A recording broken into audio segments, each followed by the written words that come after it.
Hey guys, got a 2020 plate Mercedes A-Class here.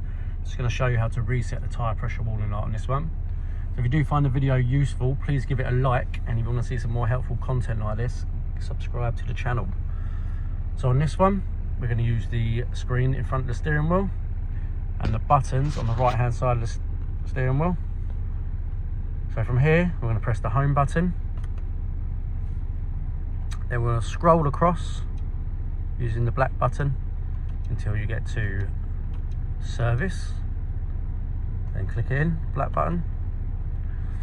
Scroll down till you go to tyres, click the button in, and then from here where it says tyre pressures will be displayed after a few minutes of driving, you want to scroll down. Then it says use current pressures as new reference values. So first you want to make sure your tyres are pumped up to the correct pressures, and then you want to press OK, and it says tyre pressure monitor restarted, and that's it.